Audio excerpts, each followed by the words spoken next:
সঙ্গে কথা বলছিস বে? কেন আমি আপনার গার্লফ্রেন্ডের সঙ্গে কথা বলছি। তুই তো আমার বন্ধু হতেই পারিস না। তুই তো একটা আমি কেমন করে সিঙ্গেল থাকি। প্রেম করবি তো আমাকে বলবি না? তোকে বলতে হবে আমি প্রেম করবো কি না। তুই আগে আমার লাগে একটা মেয়ে খুব। একটা বান্ধবী আছে তার সঙ্গে সেটিং করে দিচ্ছি, থাম।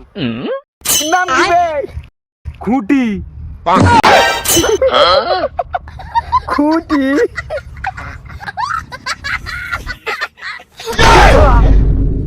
থাম থাম, ভালো মেয়ে আছে, সেটিং করে নিলে তোর ভবিষ্যৎ উজ্জ্বল হয়ে যাবে। বলিস কি রে? ভবিষ্যৎ উজ্জ্বল। দে দে দে দে। হ্যালো বহিন, নমস্কার।